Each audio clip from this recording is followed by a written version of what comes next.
जब लग गुरु मिले न सांचा, तब लग गुरु करो 10 पांचा। क्या गुरु बदल सकते हैं? क्या गुरु बदलने से पाप लगता है? आध्यात्म के इस मैदान में आखिर सही गुरु कौन है? गीता जी में वर्णित तत्वदर्शी संत कौन है? इन सभी प्रश्नों के उत्तर जानने के लिए अवश्य सुनिए जगत गुरु तत्वदर्शी संत रामपाल जी महाराज के मंगल प्रवचन। कहीं पर भूकंप आ जाता है, वहां पर भी कई हजारों लाखों की संख्या में प्राणी मनुष्य मानव समाप्त हो जाते हैं। आराम से लेट रहे हैं, भूकंप आया, पूरा इलाका नष्ट हो गया, हाहाकार मच गई। ये कोई स्थान है? ये कोई रहने के लायक है? एक राजा है, यहाँ का राजा तो हम सुप्रीम पावर मानते हैं, मुख्यमंत्री हुआ, प्रधानमंत्री हुआ, और उसकी दुर्गति 1 सेकंड में हेलीकॉप्टर क्रैश हो गया, उसके हड्डों का पता नहीं कहां गिरे जाके। तो यहां परमात्मा याद दिलाते हैं कि तुम इस गलत स्थान पर रह करके इस काल के द्वारा ये झूठे सुख को प्राप्त करके भूल गए हो उस पूर्ण परमात्मा को। हमें याद दिलाते हैं परमेश्वर, कबीर कहां गर्बियो ये काल गह करके से ना बेरा का मारेगा के घर के परदेशो। परमात्मा कहते हैं, ए भोले जीव, तू किस चीज पर अभिमान किए फिरता है? एक छोटी सी पोस्ट पा करके, एक छोटे से टुकड़े का मुखिया बनकर, राजा या मंत्री प्रधानमंत्री बनकर तू कहां रह रहा है? ये काल गह कर केश, यानी तेरे बाल पकड़ेगा जब तेरी अंत समय आएगा, और वो अंत समय ना जाने कहां आ जाएगा। घर भी आ सकता है, और परदेश में तू गया है वहां भी आ जाएगा, तो वहीं तुझे मार डालेगा, छोड़ेगा नहीं। कहां जन्मे कहां पाले पोसे, खूब लड़ाए लाडे, ना जाने इस देह के है कहां खंडेंगे आड़े। पुण्यात्मा, परमात्मा की ये वाणी आप जी ने हृदय में धारनी पड़ेगी। और इस गंदे लोक में यदि तुम थोड़ा बहुत सहारा भी चाहते हो, सुख भी चाहते हो, प्रोटेक्शन भी चाहते हो कि ऐसी आपदाएं ना आवे हमारे ऊपर, तो इस परमेश्वर कबीर जी की शरण ही ग्रहण आपने करनी पड़ेगी। यदि पूरा विश्व आज इस परमेश्वर की शरण में आ जावे और ये दास जो नाम जाप और विधि और मर्यादा बता रहा है इसका पालन कर ले, पुनः फिर सतयुग जैसा माहौल शुरू हो जाएगा। सतयुग में क्या होता है कि बहुत लंबी आयु हो जाती है, क्योंकि अकाल मृत्यु नहीं हो सकती, ये काल फिर अटैक नहीं कर सकता, और आपस में बहुत ही अच्छा प्रेम बनेगा, या लूट खसोट रिश्वतखोरी हाहाकार मची है। इस माया ने सबको अंधा बना दिया है। ऐसे बड़े बड़े मंत्री और मुख्यमंत्री, प्रधानमंत्री तक के ऊपर ये भ्रष्टाचार के आरोप लगते हैं। शर्म की बात है, क्योंकि इंसान की जमीर खत्म होगी। क्यों होगी? क्योंकि तत्व ज्ञान से परिचित नहीं है, भगवान के विधान से परिचित नहीं है, आध्यात्मिक कर्मों से परिचित नहीं है।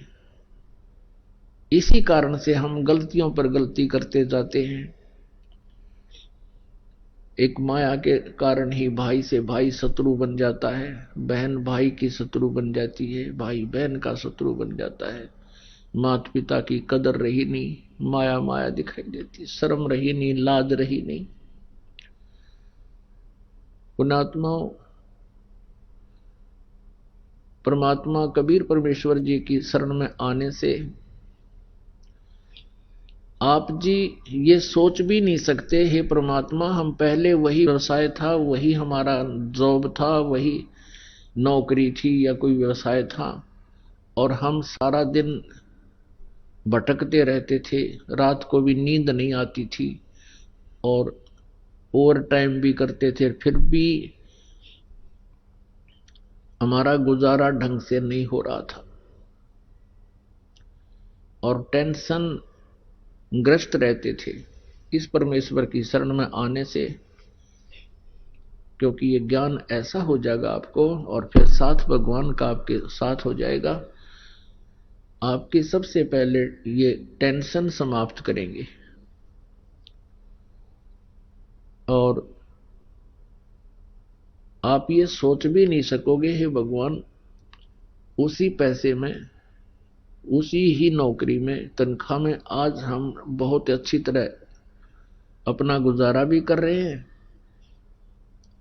और दो पैसे हमारे पास भी रह रहे हैं। इसके एक कारण तो ये होगा कि आपका जो बीड़ी, शराब, मांस, तंबाकू, ये पैसा जो व्यर्थ होता था वो आपका सेविंग में आ जाएगा। दूसरा ये होगा कि आप डॉक्टरों के यहां जाते थे। पुण्यात्माओं, जब इंसान के पाप कर्म बढ़ जाते हैं, बताते हैं हमें आकर के कि जी थोड़ा सा सिर में दर्द हुआ था, डॉक्टर के पास गए, सीटी स्कैन बोल दिया और उसमें जो है ना मस्तिष्क में कोई गांठ बता दी, ऑल इंडिया में भेज दिए, लाखों रुपये लग गए, सिर का ऑपरेशन हो गया और कुछ दिनों के बाद फिर जो की जो सती थी फिर होगी। एक गांठ निकाल दी तो गांठ तो और भी हो सके हैं, क्या फाइनल हो गया काम फिर इसमें?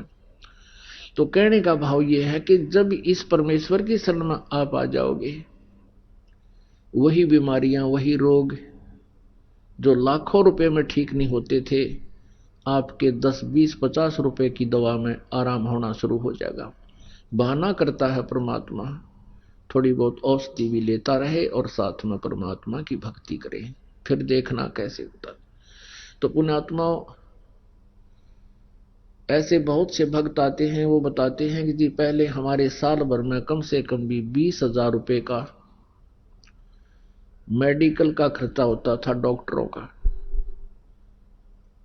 और फिर वो बीड़ी बंडल वाले तो कहना है कि शराब वाला, और बीड़ी का हिसाब लावा तो भी आदमी प्रतिदिन 10-12 रुपए की बीड़ी, और सिगरेट पीने वाला तो मेरे ख्याल में 50-100 रुपए की जो ना पी जाता है।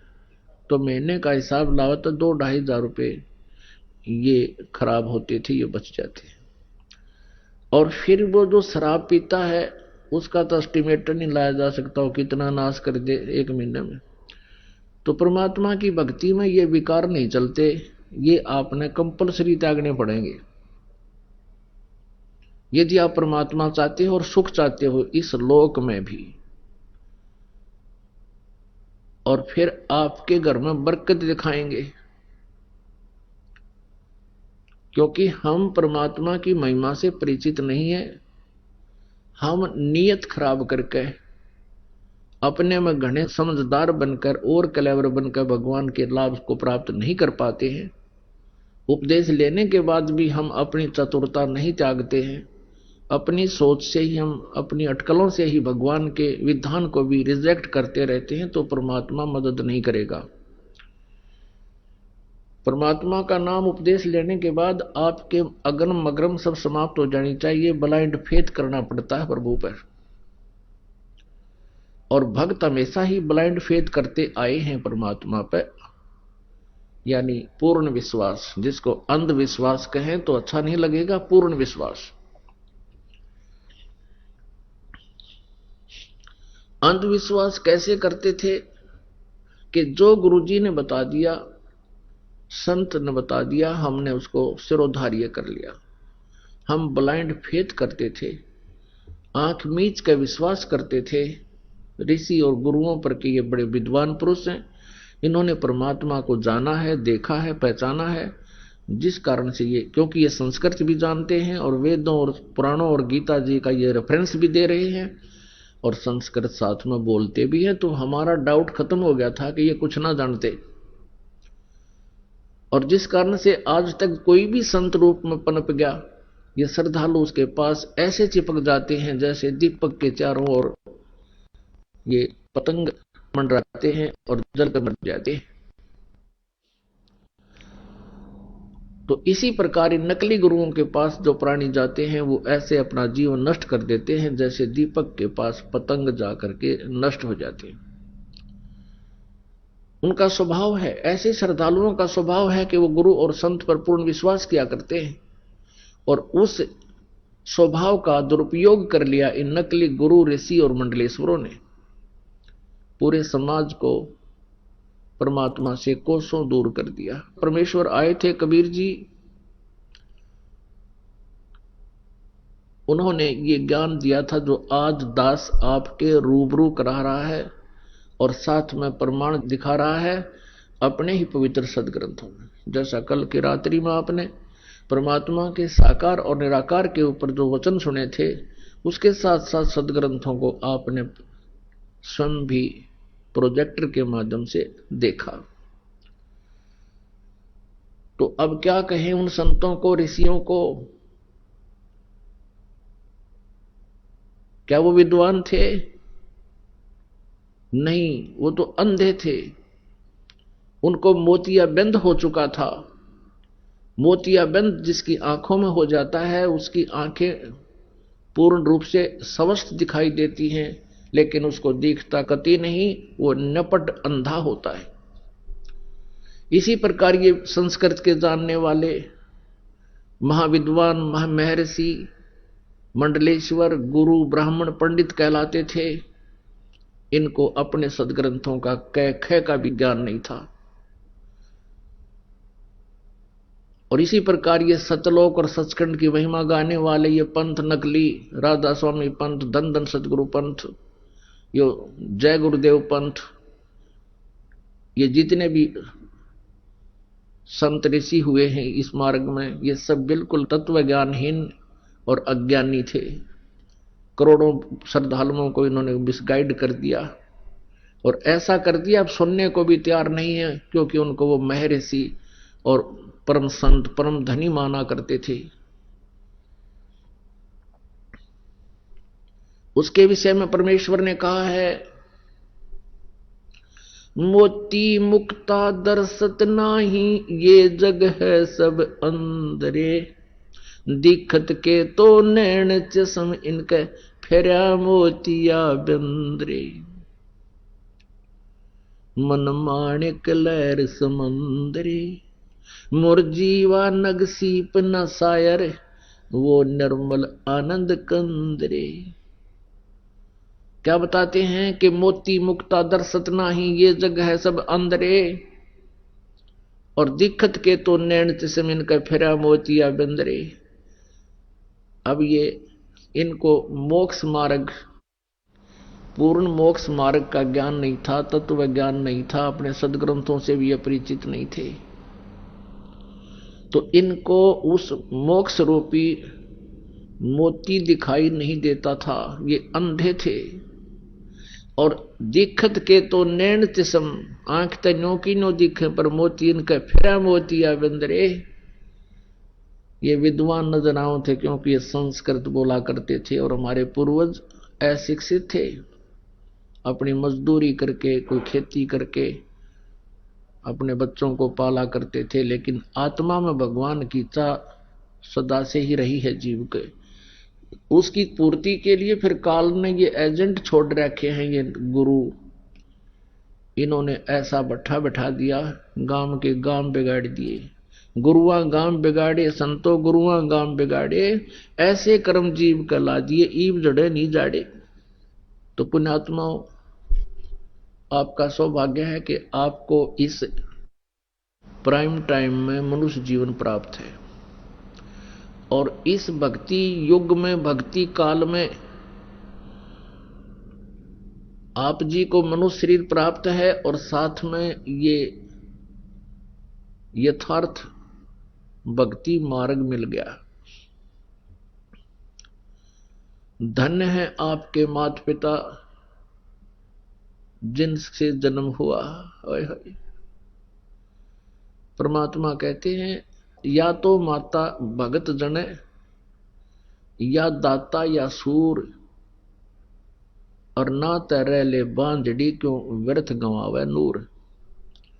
परमेश्वर कहते हैं या तो माता भगत पैदा करे, या दानवीर हो, दानी दाता, और या सूरवीर हो, अन्यथा कहते हैं इस तरह और ये निरे अड़ंगे पैदा करते हैं जो भक्ति से दूर हैं और सारा दिन दुनिया ने लूटे, बूंदी अच्छी बदलावें और भी किसी के नाक में दम रखें।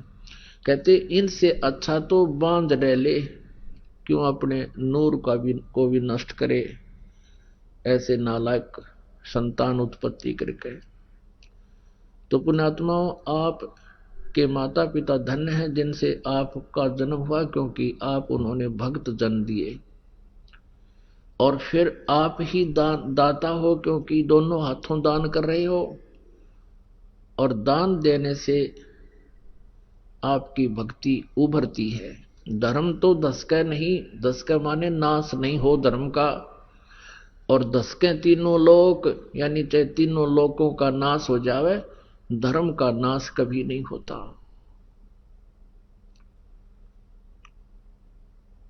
अब जैसे पुण्यात्माओं, सूरवीर भी भक्त ही होता है, भले ही वो वर्तमान में भक्ति नहीं कर रहा होता, उसके पिछले संस्कार सूरवीर के भक्त ही के होते हैं। जैसे प्रहलाद था सूरवीर, बिना हथियार का सूरवीर था। हिरण्यकशिपु ने वो जुल्म किए, कलेजा हिल जाए उनकी सारी घटना को सुनकर, लेकिन भक्त ने भगवान पर विश्वास किया और सूरवीर की तरह खड़े रहे कि कर ले पिताजी जो आपने करना है, लेकिन भगवान से दूर नहीं हो सकते। सूरवीर थी मीराबाई, ऐसे ऐसे जुल्म किए उसके साथ, लेकिन पीछे कदम नहीं हटाया उस पुण्यात्मा ने।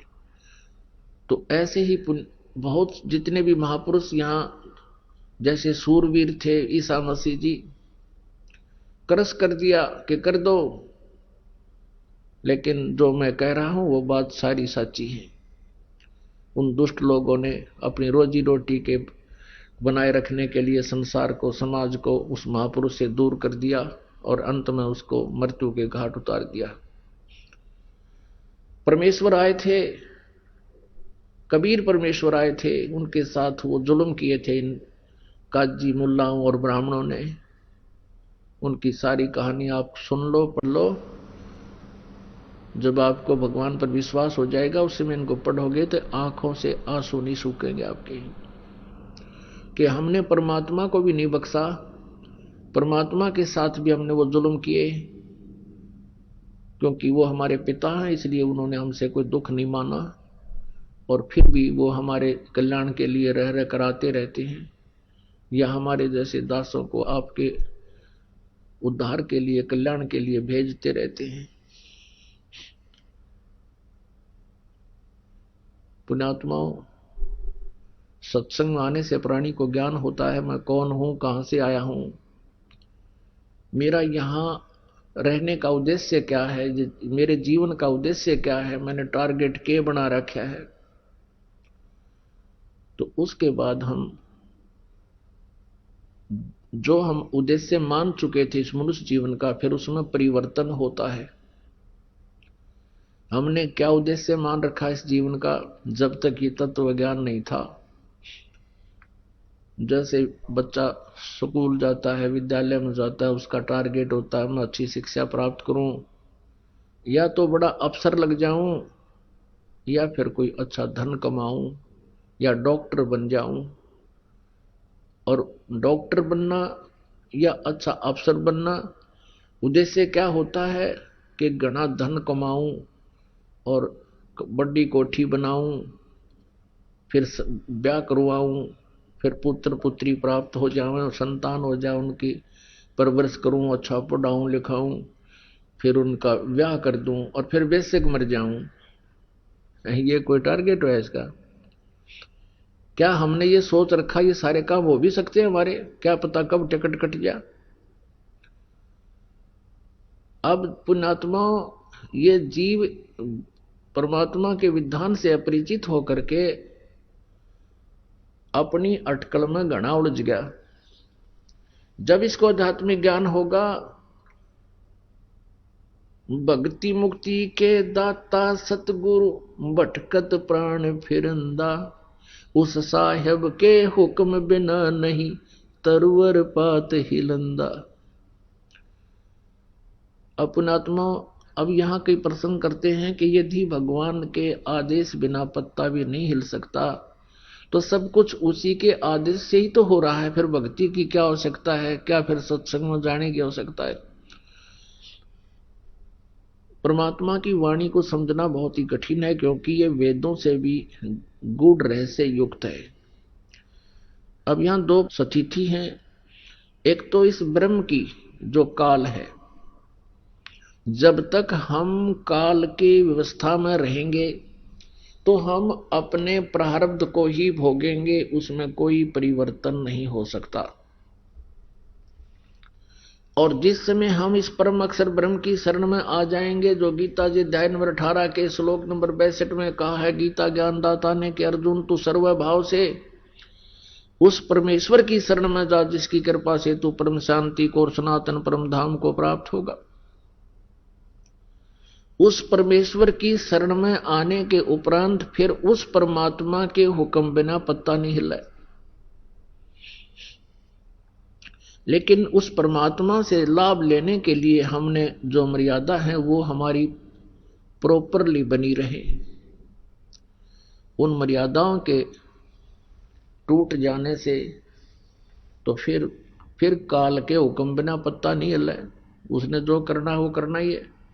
तो इस प्रकार जैसे आप जी परमात्मा से दूर रहकर प्रत्येक प्राणी नो सोचा है मैं अपने बेटे और बेटियों को इतनी अच्छी शिक्षा दे दूं कि ये टॉप में आवे प्रत्येक कक्षा में, और फिर ये बड़े आईएएस आईपीएस या कोई डॉक्टर इंजीनियर बन जावें। पुण्यात्मा, सभी इसी उद्देश्य से अपने बच्चों को शिक्षा दिलाते हैं। और कौन कितने क्या बनते हैं, इधर आपका कभी ध्यान नहीं जाता, क्योंकि आप उस संसार के ही विचारों में ग्रस्त रहते हो। एक दूसरे से डिस्कस करके बस इतनी ही सोच लेते हो, फलाने का लड़का डॉक्टर लग गया और उसने भाई 2 साल में कोठी बना ली, फलाने का लड़का इंजीनियर लग गया बस 3 साल हुए हैं भाई वहां कोठी काट दी, बढ़िया कार ले ली। यानी जितना वो लुट्टे खसोटे दुनिया ने उतनी प्रेज होती है उसकी, और उसकी आगे फिर दुर्गति क्या होगी, ये तत्व ज्ञान के इस जो है ना चश्मे से दिखाई देगी कि उसकी केवरान मिट्टी होगी। पुण्यात्माओं, जिस भी प्राणी के भाग्य में जो लिखा उसको वही मिलेगा। कोई ये सोचे कि मेरे करने से मैं प्रयत्न करूंगा और तभी मुझे सब कुछ मिलेगा, या भूल है। प्रयत्न तो प्राणी को करना ही पड़ेगा, लेकिन परमात्मा के बिना उसको कोई लाभ नहीं हो सकता। अब जैसे हमारे समाज में अब तो बहुत फर्क पड़ता जा रहा है, बुद्धिमान व्यक्ति हो गए हैं, बेटे और बेटी में विशेष अंतर नहीं रहा। और दूसरा कारण अब ये भी हो गया है कि लड़कियों की का अभाव हो गया है, ये आप अच्छी लगन लाएगी सबने।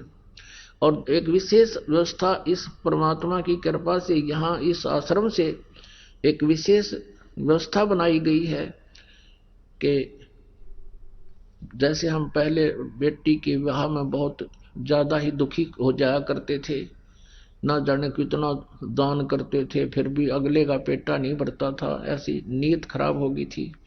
अब वो बिल्कुल समाप्त हो गई है कि लड़की का विवाह होगा हमने कुछ दान नहीं देना, और लड़के का विवाह होगा हमने 1 रुपया भी नहीं लेना, क्योंकि हम इस न्यू नहीं कोई एक वैसे फॉर्मलिटी है, या ये भगवान का विधान है कि हम एक दूसरे के कर्जे से मुक्त होना है।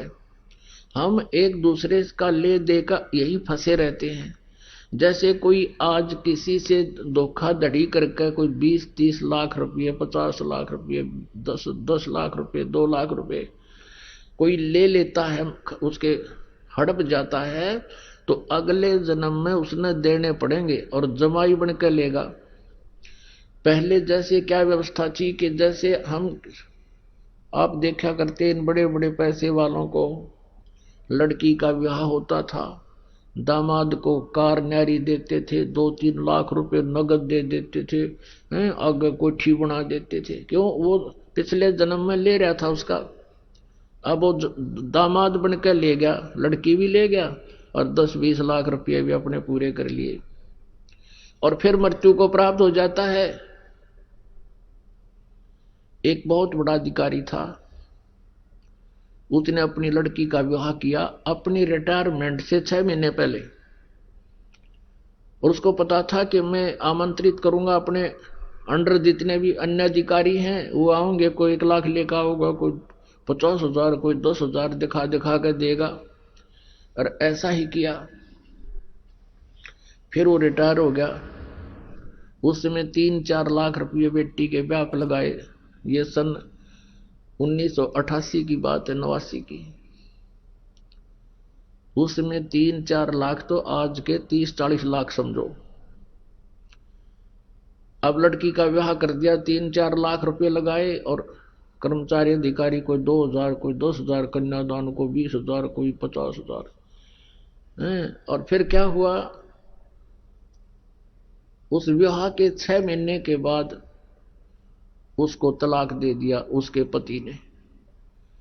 अब उस झटके में उसने पता था ये तया 4 लाख में लड़की ब्याही है, और दोबारा ब्याहूंगा तो 8 लाख लगेंगे, हार्ट अटैक होगा, मर गया। अरीब के बनेगा, अब गधा बनेगा वो।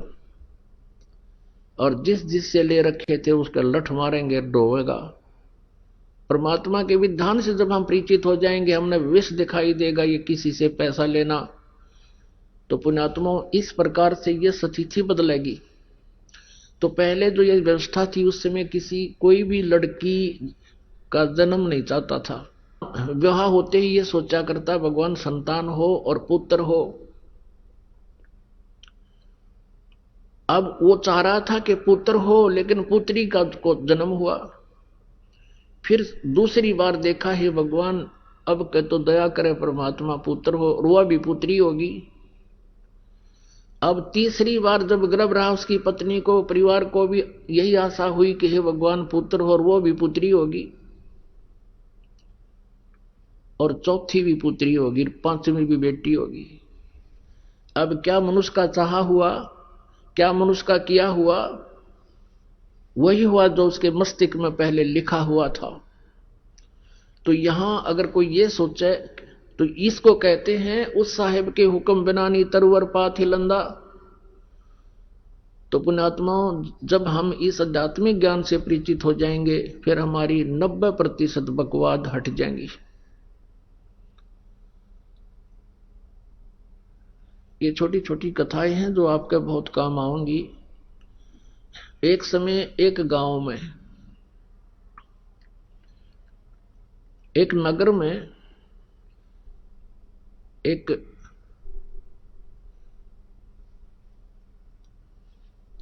सेठ रहता था, और उसने अपने गुरुजी से जो ज्ञान प्राप्त किया था, उससे यह पता लग गया था कि भाई अब ये व्यवसायिक जो लोग होते हैं, ये इन्हें देखा करें कि अभी कहां मुझे लाभ होगा, इन मोक्ष से कोई लेना देना नहीं होता।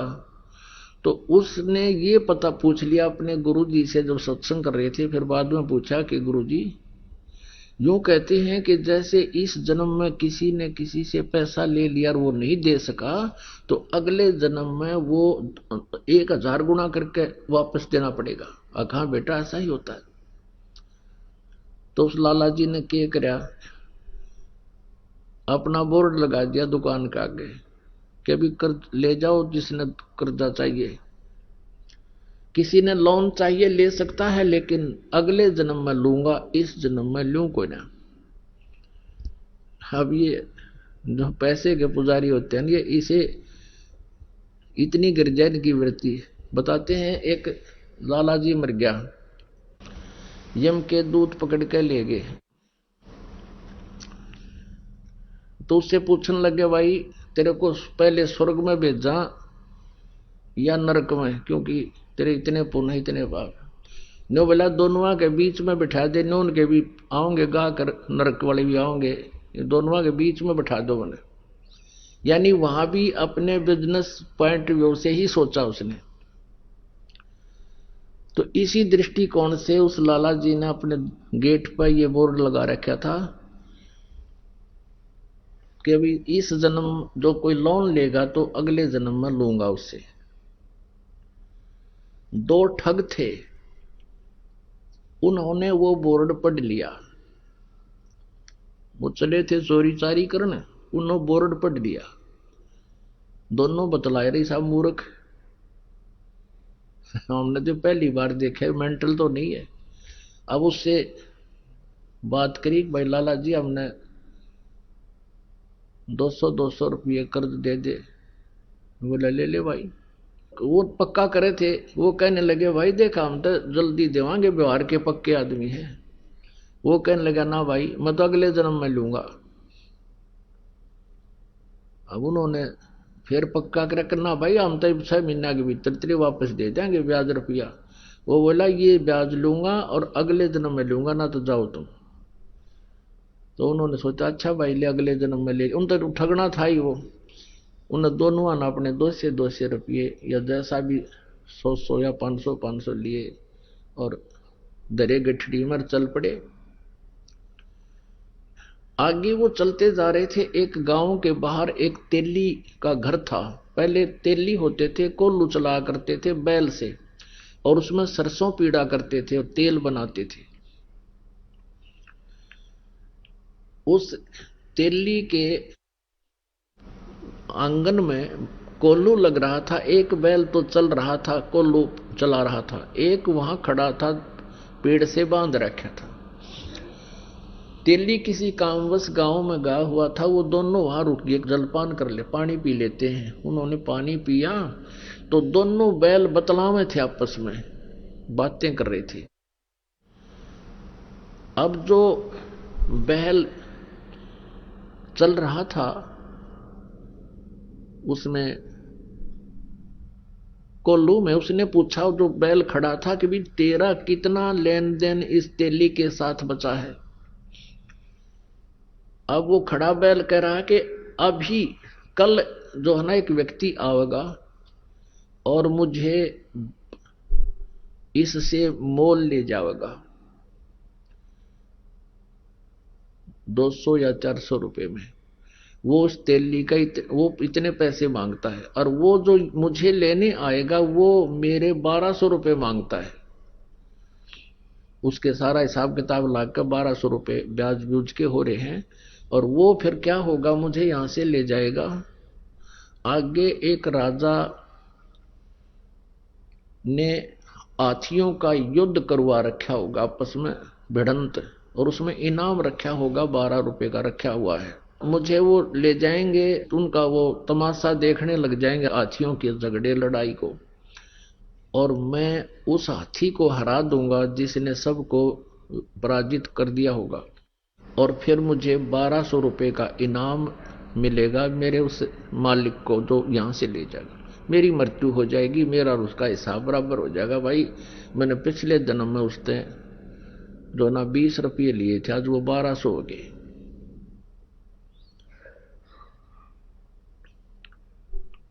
तो उसने फिर पूछा कि भाई जो कोल्लू को चला रहा था उससे पूछा कि तेरा क्या हिसाब किताब है तेली का और तेरा। उसने कहा भी मेरा और इसका हिसाब पूरा होने वाला है और मैं एक घंटे 2 घंटे में मर जाऊंगा।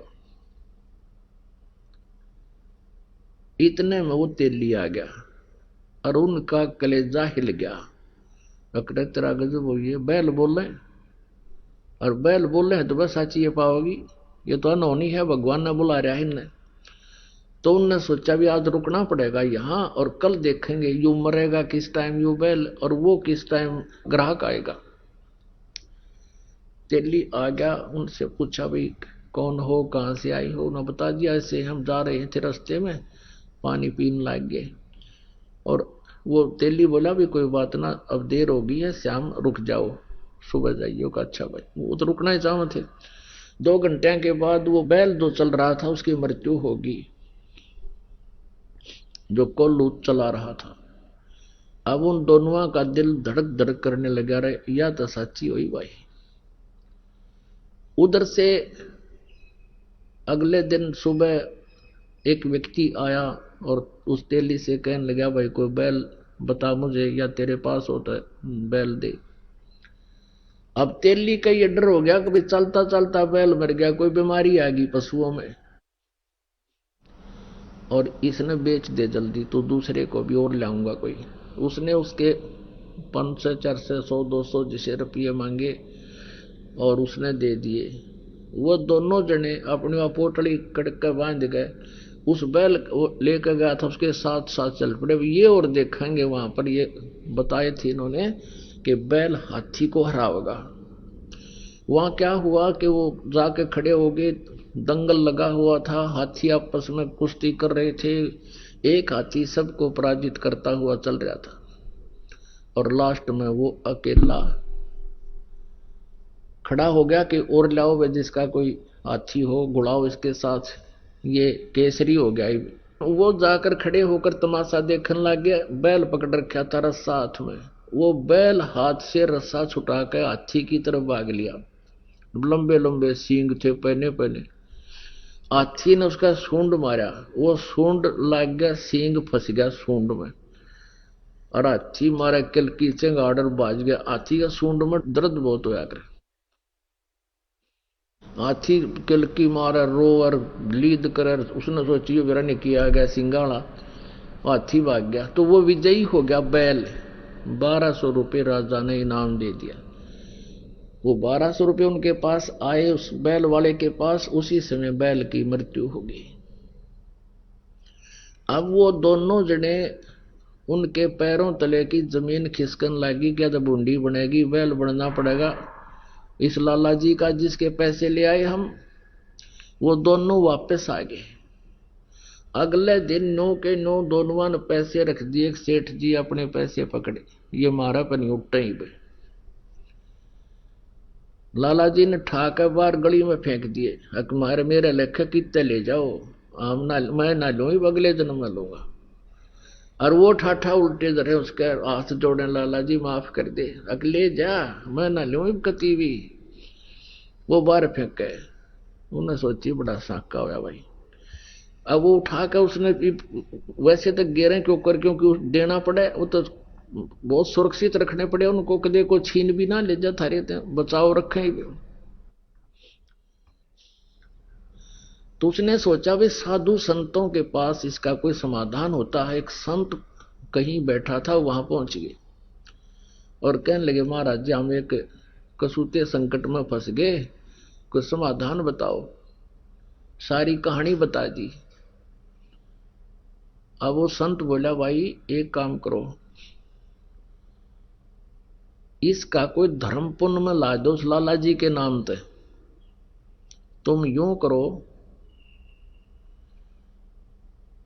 एक धर्मशाला बनवा दो मेन रास्ते पे, और एक कुआं बनवा दो, और उस पर लिखवा दो लाला जी उस सेठ का नाम के, उसके नाम की धर्मशाला।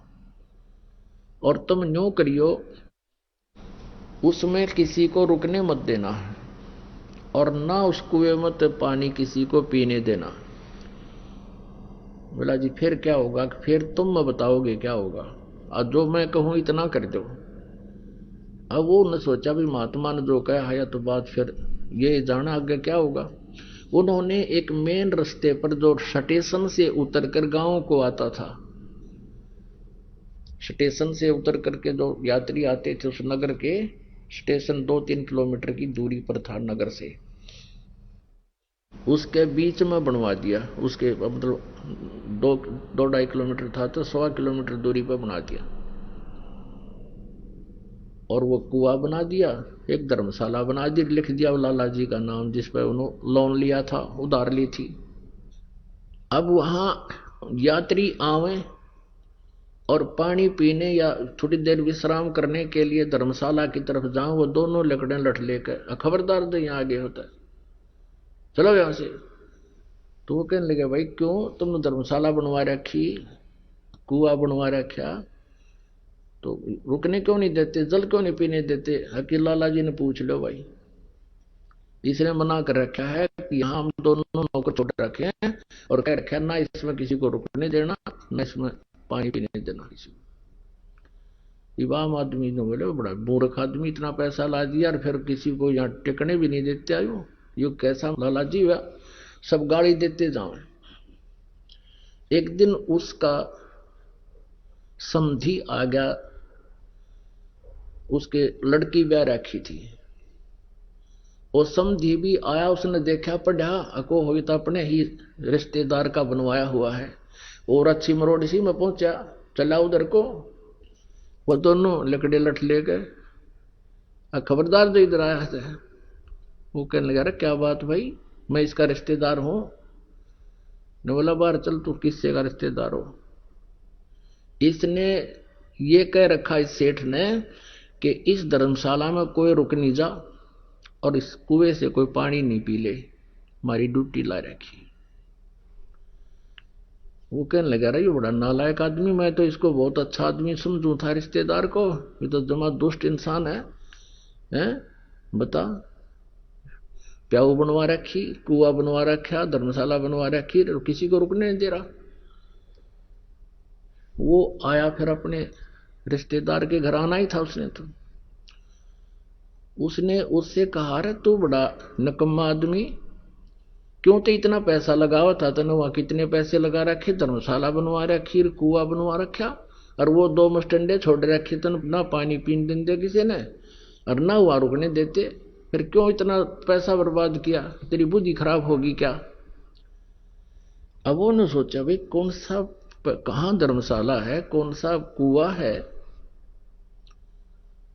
वो काफी देर सोचता रहा, क्या बात है, क्या कह रही हो आप, कह के मैं झूठ रहा हूं, तेरा नाम लिख रखा और तेरे नाम से धर्मशाला बनवा रखी, कुछ लाला जी ने धर्मशाला बनवा रखी है, उसी ने ये कुआं बनवा रखा है, और वहां 2 खड़े हैं, वो लठली है, इन्हों किससे नियाण दे, लाला जी ने कह रखी है। उसने सोची देखूं तो कहा, वो उस दोनों जने आए, देखे तो वह खड़े सामने लठ गए। वो जान गया कि ये तो भाई मेरी बेइज्जती करवा दी ने। तो कहने लगे भाई तुम क्यों कर पीछा छोड़ो मेरा। वो सेठ बोला, न बोला मारी वो कलम तार दे और कह दे मेरे आए हो लिए भाई ये 2 जोड़े हाथ, मैंने तुम्हारे अपने लोन खत्म कर दिया और मान लिया भाई तेरा, तुम्हारे सारे पैसे आ गए, मेरी बेइज्जती ना करो तुम। तो वो अपना गए और फिर मजदूरी करके अपना गुजारा किया, साधु संतों से उपदेश लिया, भक्ति की, कल्याण करवाया। तो पुण्यात्माओं ये सत्कर मान लेना, भले ही आपको एक दंत कथा लगे लेकिन ये आपके हृदय में उतर जानी चाहिए। आज क्या हालत है जीव की। तो इस प्रकार जब अध्यात्म ज्ञान हो जाएगा आपको, आप ये गलती नहीं कर सकते हैं। ये दास देख रहा है, पहले शराब पिया करते थे, ताश खेला करते थे, दुनिया ने लूटा करते थे, 2 के 20 बनाया करते थे, चाहे कोई दूध बेचता था या कोई दुकानदार था, और दूनी बिरान माटी हो रही थी उनकी। और आज वो प्राणी किसी का 10 रुपए आ जाते हैं ना, घर दे काम वापस। एक बहन बता रही थी कि मैंने एक लाला जी से कपड़ा लिया, उसने रेट बताया, कम बत्ती करके जो हमारा फाइनल रेट हुआ वो 200 रुपए का हुआ, और मैंने उसको 1000 का नोट दे दिया, उसने मेरे को 1250 रुपये वापस दे दिए। क्यों करके उसका धोखा लगा। तो मैंने उस टाइम तो ध्यान रहा नहीं, और घर आकर देखा कि मैं तो इतना का सामान लाई हूं और इतना पैसा मेरे पास, ये फालतू आ गया सेठ का। अगले दिन गई और उसके वापस पैसे दिए उसने, जितने भी वो फालतू थे, वो उसके मुंह का नहीं देखा। ए बेटी तू तो देवी उतर रही है, यहाँ तो ठा ले जा, वापस देने की बात दूर से। जब दाव लग जाता कि मैं और भी ठा ले जा लोग, और तू वापस देना आ गई, मेरा तो याद भी ना थे। तो पुण्यात्माओं, इस प्रकार फिर आप के पास किसी का एक नया पैसा भी हजम नहीं हो सकता। आत्मा नहीं मानना आपकी, क्योंकि इसको पता है फिर के दुर्गति होगी और कैसे पूरे करने पड़ेंगे। गधा बन के कुम्हार के घर पे ये प्राणी उसके पूरे करेगा, और फिर कितना कष्ट उसके ऊपर से गुजरेगा वही जाने। तो पुण्यात्माओं, परमात्मा कहते हैं अपनी महिमा बताने के लिए कि तुमने उस दरगाह का मैल नहीं देखा और धर्मराज के तिल तिल का लेखा। तो प्रसंग चल रहा है कि जब हम परमात्मा के आध्यात्मिक ज्ञान से परिचित हो जाएंगे, फिर हमारी एक विशेष व्यवस्था बनेगी, आत्मा के अंदर एक विशेष उभार आवेगा। अब देखता ये दास, आज भी कम से कम 4 भक्त आए थे, नो बोले जी रास्ते में 100 रुपये पड़े पाए। अब वहां देवा किसने, यहां दान कर दिया, घर पर नहीं प्रयोग हो सके। और पहले के सतीथी थी, नो देख के ठाया करते, को देखते ना ले और गोज मगा लेते। तो ये वृत्ति हमारी बदलती जा रही है। कोई कहता 500 रुपये, कहता जी ऐसे 5000 रुपये पड़े मिले मुझे। और जा रहा था, एक व्यक्ति आ रहा था, मुझे ऐसा लगा जैसे इसका कुछ गुम हो गया। मैंने उससे पूछ लिया, भाई कहाँ से आए हो, कहाँ जा रहे के? वो कहने लगा, कहाँ जा रहा हूँ, मेरे पैसे गिर गए और जेब मत निकल गए, किस प्रकार मैं कुछ सामान निकालूं था और सारे देख लिया, मैंने पाए नहीं। कितने पैसे थे तेरे भाई? कि 5000 रुपये थे, ये नोट थे। नो बोला, नो के जब मैंने उसको निकाल कर दे दिए कि ये थे। उसने सीने से लगा लिया मेरे को, नो बोला, राज के युग में इसे देवता बचे हैं। तो पुण्यात्माओं, ऐसे यह बिल्कुल स्थिति बदल जाएगी और आपकी आत्मा इतनी खुश होगी उस पैसे को वापस दे करके। और यदि हम किसी की चोरी करते हैं तो दूना दुख होता, उस प्राणी का दूना विनाश होता है। एक भक्त बहुत गरीब था, किसान था, और उसने परमेश्वर कबीर जी, क्योंकि वो परमात्मा रह रह कर आते रहते हैं, कभी किसी साधु रूप में, किसी संत रूप में, या किसी वैसे एक जीवन वो पूरा एक जनसाधारण जैसा जी कर भी पूरा करते हैं। तो वो गरीब आदमी था, वो कहने लगा, महाराज जी बहुत ही स्थिति खराब है, परमात्मा का ज्ञान सुना, परमेश्वर ने कहा बेटा नीत साबित रखिए, तेरा कमी नहीं रहेगी और ये भक्ति करता रहे, जितना तुझे चाहिएगा भगवान 21 देगा तुझे। अब क्या हुआ कि उसके एक बैल था, उससे गुजारा कर रहा था। एक चोर था, उस चोर ने क्या सोचा, वो चोरी करने के लिए निकला, उसने देखा एक गरीब व्यक्ति और गर्मी के दिनों में सो रहा है, उसके एक बैल बंधा है, उस एक का बैल न चुरा ले गया। अब चोर तो क्या है, जैसे 100 रुपये का बैल होगा, उस समय की बात, बहुत पुराने समय की, तो किसी समय में ला लो इसको, तो एक उदाहरण है और सच्चाई है।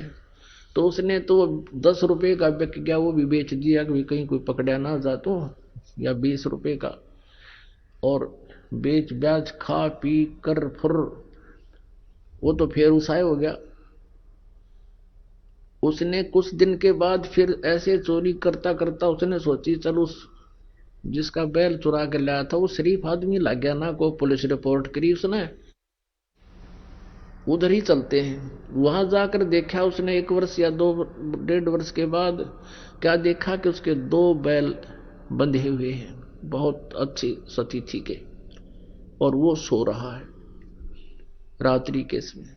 उस चोर ने उसके दोनों चुरा लिए, दोनों बैल चुरा लिए और ले गया,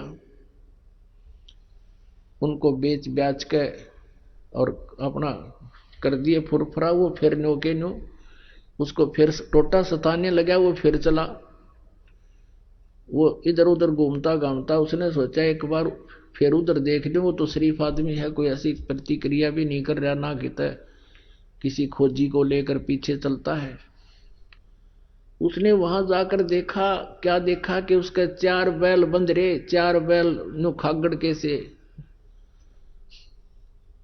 अब उस चोर ने सोचा भाई मेरा तो नाश हो लिया और 3 बैल चुरा चुका मैं इसके, और इसके आज 4 बैल बंधे हुए हैं। भाई ये कौन सा जंतर मंत्र है इसके पास, इसने यो पूछूंगा मैं तो। और उसने वो वहीं सो रहा था किसान, उसको उठाया कि भाई उठना एक बार।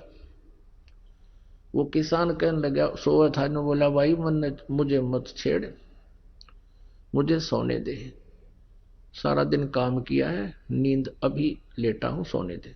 वो कहने लगा भाई मैं चोर हूं। वो चोर कहने लगा मैं चोर हूं, चोर हूं। ने बोला भाई चोर है ना, अपना काम कर दो, तू आया है, मुझे अपना सोने दे।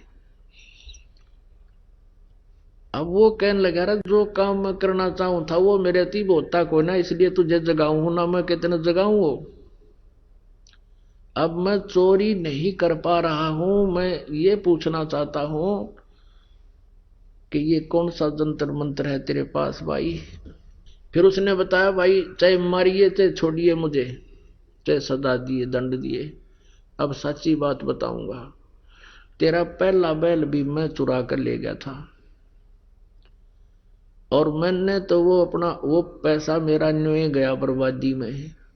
आइए अब हम उन श्रद्धालुओं के अनुभव जानते हैं जो जगत गुरु तत्वदर्शी संत रामपाल जी महाराज जी से दीक्षा प्राप्त कर चुके हैं तथा उनके द्वारा बताए गए भक्ति मार्ग पर चल रहे हैं। सर नमस्कार। सर साहेब। सर क्या शुभ नाम है आपका? धर्मदास। सर कहाँ से आए हैं आप? सर मैं चित्तौड़गढ़ के पास मेरा गांव एराल है, उससे आया हूँ। सर संत रामपाल जी महाराज की शरण में आने से पहले क्या भक्ति साधना करते थे? सर मैं संत रामपाल जी महाराज की शरण में आने से पहले बहुत भक्ति करता था।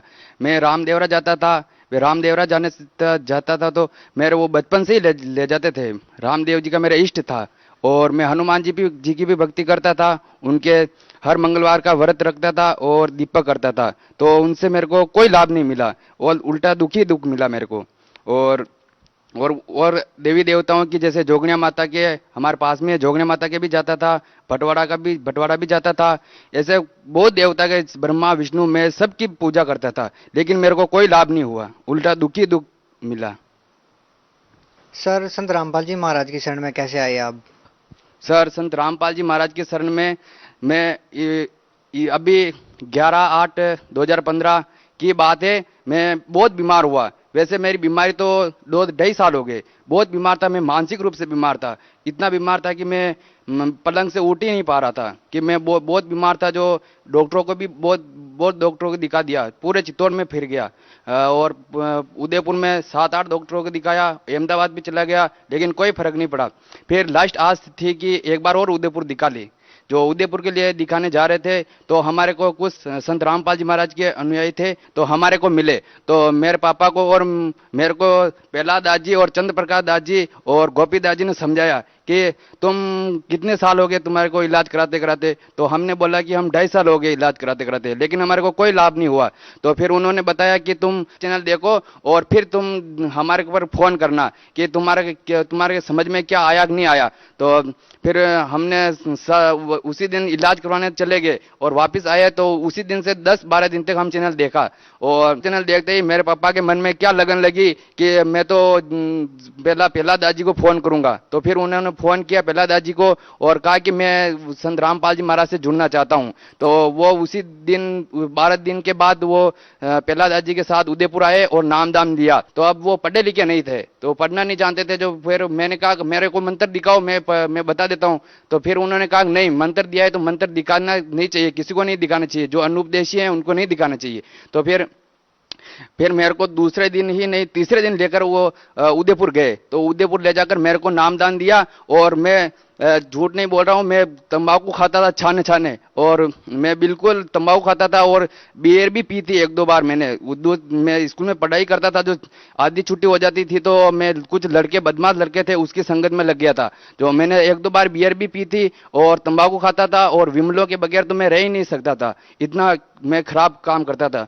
तो फिर मैं उदयपुर में गया नामदान लेने, तो वापस आते आते मेरे को पूरी ट्रेन में जब तक चित्तौड़ आया तब तक मेरे को उल्टी होते होते आई, और पास में जो बीड़ी पी रहे थे उनसे भी मैंने गाली गलौज कर दी कि तुम ये बीड़ी बंद कर दो, कि तो उन्होंने कहा कि बीड़ी मैं पी रहा हूं, तेरे को क्या हो रहा है? तो मैंने कहा नहीं, बीड़ी पियोगे तो मैं तुम्हारे यहाँ नहीं बैठूंगा। तो उन लोग आदमी ने बीड़ी बंद कर दी, और मेरे को उसी दिन से मेरे को ये बीड़ी पर नफरत हो गई कि मैं बीड़ी के हाथ नहीं लगाऊंगा, और तंबाकू भी छूट के मेरे पहले इतने देवी देवताओं से प्रार्थना की कि मेरे तंबाकू छुड़वा दो, लेकिन किसी ने अर्ज नहीं सुनी, उल्टा दुखी दुख हुआ और बत्ती और ज्यादा लत लग गई मेरे को। तो मेरे तंबाकू छूट गई, शराब छूट गई, मैं अच्छा हो गया, और जो मेरे मेंटल प्रॉब्लम थी, मानसिक रूप से बीमार था, वो मेरे को देख लो ना कि 10 दिन में ही मेरे फर्क पड़ गया, और अब मैं 80% स्वस्थ हूं। तब तक मेरे तो मुंह पे जो मेरे गोली ली थी अहमदाबाद से गोली दवाई ली थी, ट्रीटमेंट लिया था, तो उससे गोली लेने से वो रिएक्शन कर गई थी, जो पूरे मुंह पर फुंसी हो गई थी, जो मैं कम से कम 3 महीने तक मैं घर से बाहर नहीं निकला। जब मैं सोच के लिए जाता था तो सुबह 5 बजे जाता था और शाम को 8 बजे जाता था, बिल्कुल पूरे दिन घर पर ही रहता था। तो इसलिए मैं 3 महीने तक घर पर ही रहा और बाहर निकलने का नाम नहीं लिया। वो बाहर निकलूंगा कैसे? मेरे मुंह दिखाने जैसा नहीं रहा मैं, ऐसा हो गया था। तो संत रामपाल जी की कृपा हुई और मैं आज स्वस्थ हूं, और मैं आज आपके सामने ये हूं। सर, संत रामपाल जी महाराज जी से आपने दीक्षा कैसे ली? संत रामपाल जी महाराज के आदेशानुसार सभी जगह सीढ़ियों से नाम दीक्षा दिलाने का ये बनाया हुआ कोऑर्डिनेटर बनाया हुआ है, पूरे राजस्थान में सभी जिलों में बनाया हुआ है। आप कहीं से भी नाम दीक्षा ले सकते हैं। तो मैंने भी निर्णय किया कि मैं भी नाम दीक्षा लूं, और उदयपुर से मैंने नामदान लिया। मैं तो यही चाहूंगा कि मेरे को गुरु महाराज, अभी तक मेरे को तो दर्शन नहीं हुए, मैंने तो देखा भी नहीं कि गुरु महाराज कैसे हैं, केवल फोटो में ही देखा है। मैं तो ये चाहता हूँ कि नाम दीक्षा लेने से ही बीमारी कट जाती है, सब दुख दूर हो जाते हैं, जैसे मेरे को दुख दूर हुआ है। मैं बहुत तड़पा था, मैं पलंग से ही उठ नहीं पा रहा था, इतना बीमार था मैं तो। सर, संत रामपाल जी महाराज जी से नाम दीक्षा लेने के लिए आपको पैसे देने पड़े? नहीं, 1 भी रुपया नहीं देना पड़ा, और उन्होंने खाना खिलाकर ही हमारे को बाहर निकाला। उन्होंने कहा कि यहाँ पर भंडारा करके ही जाओ, भंडारा करके ही हमारे को बाहर निकाला। और वहां से हम जब उदयपुर से रेलवे स्टेशन पर उतरे तो हमारे को वहां का नंबर याद मालूम था प्रहलाद भगत जी को, तो उन्होंने वहां से फोन किया, तो वहां से एक कार हमारे को लेने आई और वापिस छोड़ने तक आई, और 1 रुपया तक नहीं लिया हमारे से। सर, संत रामपाल जी महाराज से नाम दीक्षा लेने से पहले आप नशा करते थे, आप अस्वस्थ रहते थे, फिर नाम दीक्षा लेने के बाद आप ठीक हो गए, स्वस्थ हो गए, तो आप भगत समाज को क्या संदेश देना चाहते हैं? मैं तो उन भक्तों को यही संदेश देना चाहता हूं कि आप अपना सतलोक आश्रम बरवाला, जिला हिसार, हरियाणा में जाओ और अपना नामदान करवाओ और उनसे गुरु दीक्षा लो और अपने लाभ पाओ। क्योंकि मैं जिस स्थिति से निकला हूं वो शायद कोई ऐसा ही बच्चा होगा जो निकल पाया होगा, क्योंकि मैं इतना पीड़ित था कि मैंने तो आस ही छोड़ दी थी कि जिंदगी से मैं मर जाऊंगा, शायद मेरी बचने की कोई आस नहीं थी। मैं तो मेंटल रूप से केवल पत्थर ही नहीं फेंके, मैंने तो ऐसी स्थिति हो गई थी, केवल पत्थर ही नहीं फेंके, ऐसा पागल हो गया था। जैसे मेरे माता पिता को कभी कभी तो ऐसा होता था कि मेरे माता पिता को ही नहीं पहचान पाता था कि ये कौन है, ये क्यों है इसमें, ये मेरे से बात क्यों करते हैं, ये दूर हट जाए तो ठीक हो गया। इसलिए ऐसा पागल हो गया था मैं तो। मैंने परमात्मा के दंडवत प्रणाम किया और आधा फर्क तो वहीं पर पड़ गया मेरा, ऐसी स्थिति हो गई। सर, जो श्रद्धालु आज भी संत रामपाल जी महाराज से जुड़ना चाहते हैं वो संत रामपाल जी महाराज से कैसे जुड़े? तो सर वहां पे तो अलग अलग कोऑर्डिनेटर वो बनाए हुए हैं ना, पूरे विश्व में बनाए हुए हैं ना वो कोऑर्डिनेटर, तो वो कहीं से भी नाम दीक्षा ले सकते हैं। या फिर संत रामपाल जी का सत्संग सुनो, उस पर नीचे पीले कलर की पट्टी चलती है, जो वो नंबर दिखाते हो, जो उस नंबर पर कॉल करो।